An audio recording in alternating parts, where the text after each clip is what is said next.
builder, history's first boat runner. After a long while, there were many people on the earth. Sad to say, they had become very wicked. God decided to destroy them by sending a flood. As God looked down from heaven, he saw one good man called Noah. Because Noah was God's friend, God told him about the flood he was going to send. He commanded Noah to build a big ark and told him exactly how to do it. No doubt the wicked people laughed at Noah for building this great ark when there was no water for it to float on. But Noah kept right on building as God has commanded. He believed God's word.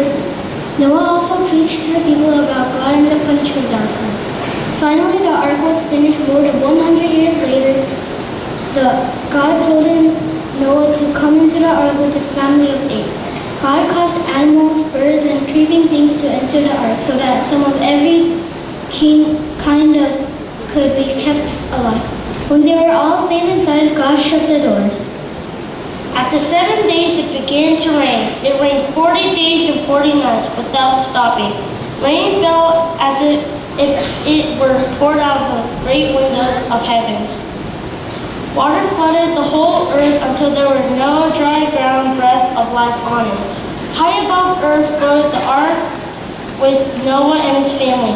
After many days, the water began to go down. The ark bumped into the mountain Ararat.